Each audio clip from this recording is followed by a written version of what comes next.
Hi thinkers, welcome to the Artificial Intelligence playlist on ThinkX Academy. In this tutorial, we are going to study the best first search algorithm and we will cover all the important points about this algorithm. And in the next tutorial, we are also going to implement this algorithm in Python. So make sure to watch this video till the end so that you do not miss any important points. So let's get started with this algorithm now. Now, best first search algorithm. Before discussing about this algorithm, we will first have to cover about the BFS and the DFS algorithms. And basically BFS is the breadth first search and DFS is the depth first search. We have seen these two in the binary trees also.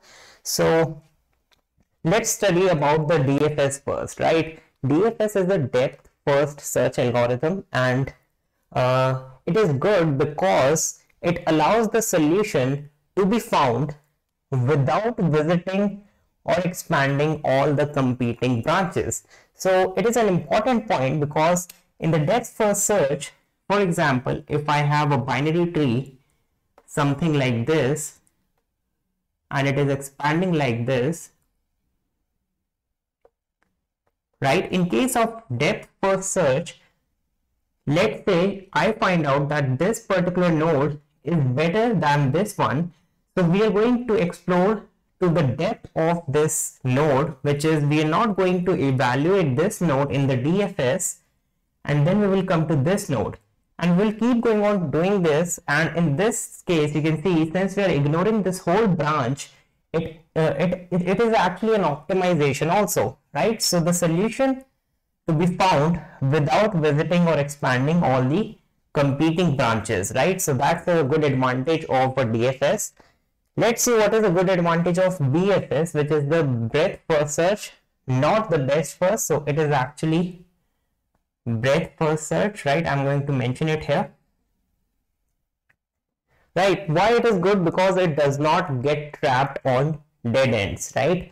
For example, here if we have reached at this position in the DFS algorithm and now we found out that this was actually not an optimal solution, but the solution was here, which means that in the future, if we find out that this path was much better, so in that case, this algorithm, which is the DFS algorithm, is struck on this dead end, right?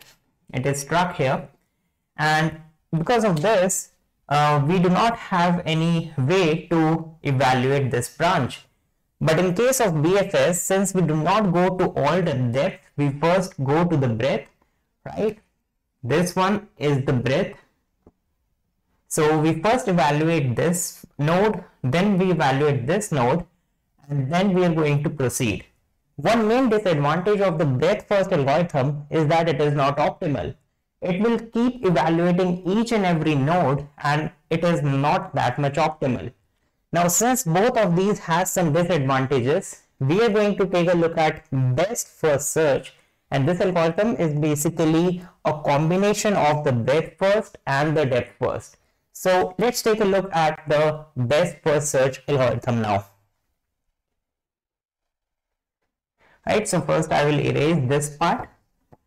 Now let's try to understand the best first search, which is a combination of BFS and DFS, and it follows a single path, but it will switch to more promising competing path. So let's see what exactly is the meaning of this line. For example, if we have a node here in a binary tree and we have these two nodes and we are going something like this, right? Now, the best first search algorithm says that first what you can do is, let's say you are at here as an initial state. Now you evaluate these two states, and out of these two states, you find out that the heuristic value is better in this case. So you will stay here, right? You will go from this place to this node here. Now you will expand its successors nodes, right? You can see these two are the successor nodes. And here, let's say when you reach here, you understand this, that this path has a lesser cost than this whole path, which is from here to here, right? So the cost from moving here to here was higher than the cost of moving from here to here, right? From this node to this node, the cost was lesser than this. So what we can do is, in the best first search, first you can see initially we were moving as a depth first, right? We were expanding to the depth, but when I realized that this is actually not an optimal path, I have a much more promising competing path, right? So later in the future, if you analyze this, that this path was actually more promising, what you can do is, only in the best first search, you can actually switch from here to this path, right? So this is the actual advantage of the best first search. It combines both of them, right? So you keep exploring, you keep following a single path. Whenever you find out that there is some different competing path, just switch to that path, right? So how will you select the most promising node, right? How will you know whether it is the most promising node? You're going to apply HX. HX is basically the heuristic function, right? So you will apply heuristic function to all of the nodes, and you will find out which one has the best node, right? Which one exactly is the best node. Now let's move on to the algorithm part, which is really important. We will start with the algorithm part here. We will start with open with initial state. So how will we proceed with this algorithm? How we can write this whole explanation into an algorithm? Let's see that. First, we will create an open, which will be a list, which can be a list or an array, and basically it is a priority queue. We are going to implement priority queue in Python, right? For we can import the queue library to use the priority queues. We will create a priority queue with the name open, and this priority queue initially it will have the initial state, right? So here I am going to write here that it has the initial state only, something like this. Now, since this open is a priority queue, why we need a priority queue? Because we know that in a priority queue, the elements are arranged on the basis of priority, right? So the priority is obviously going to be the heuristic value. So I'm going to arrange the elements, or we can say that the priority queue will automatically rearrange the elements according to the heuristic value. So this open array, or it can be a list, which is implemented as a priority queue, it will have all the elements arranged in a certain order, that whenever you will pick the first element from this priority queue, it has the best heuristic value, right? So that's why we are creating a value open. We will create one more array, which we will call as a visited array, right? Initially this visited array will have all the values 0. So let's suppose there are 5 solution or 5 states of this problem. In that case, what we are going to do is we are going to assign 5 as 0, right? Whenever we visit a particular node, I will assign that this particular node is visited or not. So let's say I visit the first initial state, I will reassign 0 as 1. And as I am visiting certain nodes, I will keep changing these values of zeros to ones. Now let's move on to the second step. Second step is that loop until the goal is found or the size of the open is equals to null, right? So let's understand what this means. Until goal is found. So let's say that in our problem statement, this is the goal state, right? Now we have a goal state. So we're going to loop until and unless we have reached here, right? So the algorithm will stop when it will reach at this node, if there are no elements inside of the open array, right, which is an open priority queue. Important thing is here that in this open array, all the elements that we are going to push, they are actually the elements which has been generated, but their successors are not generated. For example, let's say initially I've created a node, right, which is the initial node. Whenever this node is created, it will get pushed to this open. When I will generate its successors, for example, now you can see I generated two successors of this node. I will push this open initial state to another, I will maintain another value or another array which is the closed array. So whenever we have generated the successors, we will push this element inside of the closed, right? So here I can push the initial element. Now we are here. Let's say I generate these two nodes, right? So these two nodes are generated. When they are generated, we will push them inside open. So let's say this is 1 and this is 2. So I'm going to push them here. Right, so these should have some heuristic value. Let's say this has a heuristic value of 1, this has a heuristic value of 2. I'll push them here. Now if I'm generating the successors of node 1, what I'm going to do here is I'm going to close this node, right? So I'm going to push it inside of the closed one.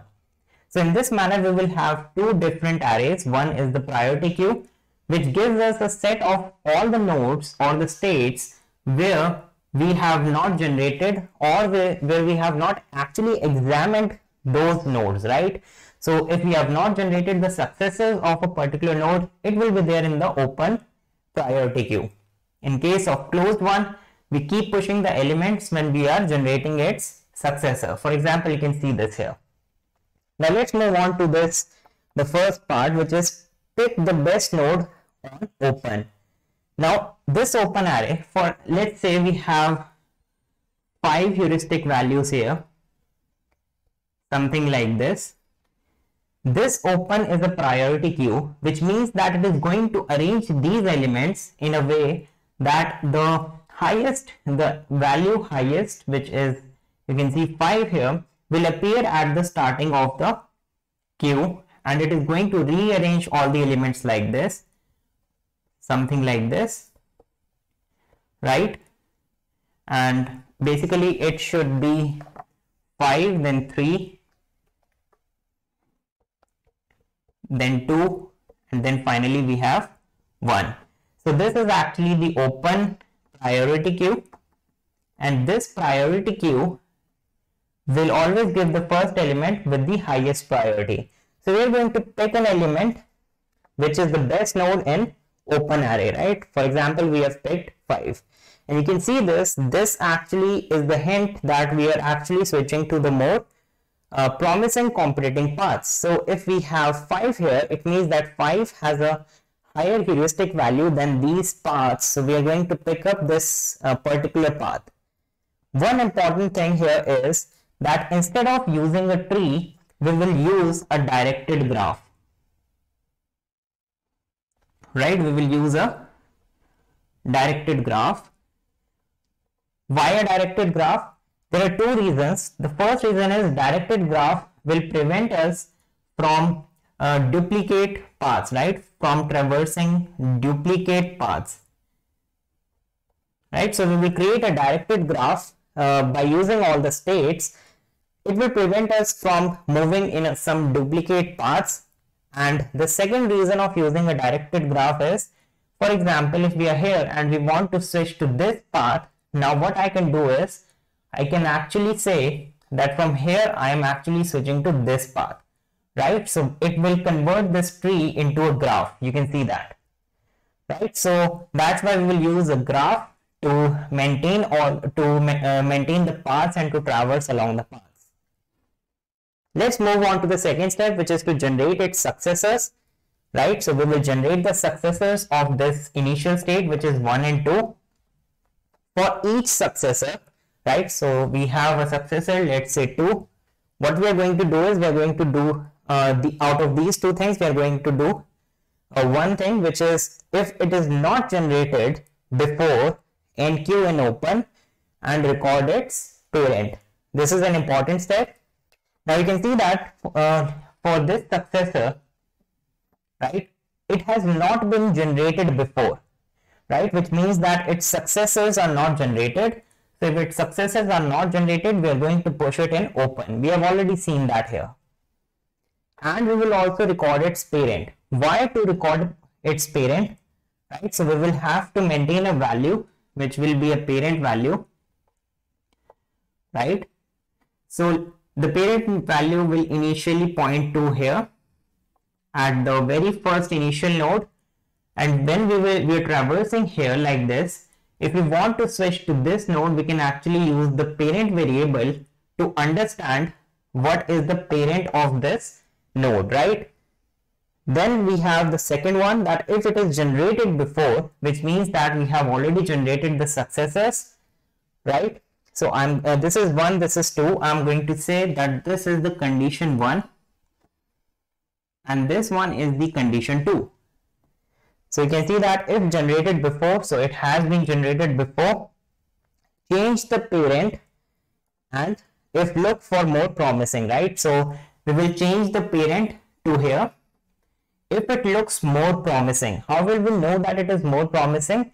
We will check the open priority queue. We will check where the heuristic value lies, and then we will assign the parent to this position because now it is more promising path, right? So in this manner, we keep changing the parent element so that we know that how we are traversing inside of a graph. Update the cost of getting to this node and to any successors that this node already have. There is one most important thing here, which is the cost variable, right? So how will the algorithm know whether the cost from going here to this node and then to this node is lesser than this to this, right? So we will have a cost, let's say C1 here, which is from this path, right? From this position to this and this, we will calculate the cost of this. Then we will calculate the cost from going from here to here. Now this cost variable, you can see that we have C2 here. Let's say the value of cost from this is greater than C2. So I'm going to write here C1 is greater than C2. In that case, I'm going to update cost to C2. Right, because if the cost is okay, let's say we want the cost to be higher. Let's say in some problem we can also use cost is less than, right? So if cost from going here to here is less than C2, and from you can see here this one is having a lesser value. Let me take some heuristic value so that it will become more clear to you. Let's say here I have 3 as a heuristic value. From here to here, I have 1 as the heuristic value, and this one has 5 as the heuristic value. So what is the cost? Cost is 5 plus 1, so C1 is 6. What is the cost from moving here to here? It is 3, right? So C2 is equal to 3. Now you can see that C2 is less than C1, right? 3 is less than 6. So we are going to say that the cost will be equal to C2 because here we have a lesser cost. So cost is going to be C2. So it is very important to maintain this variable cost so that we can understand which path is more promising. So in this manner, this is the whole algorithm and the explanation of the algorithm. We will implement this whole algorithm in Python in the next tutorial. So that's all for this tutorial. If you have liked this tutorial and my efforts, make sure to subscribe our channel and also share this video with your friends. So thanks for watching.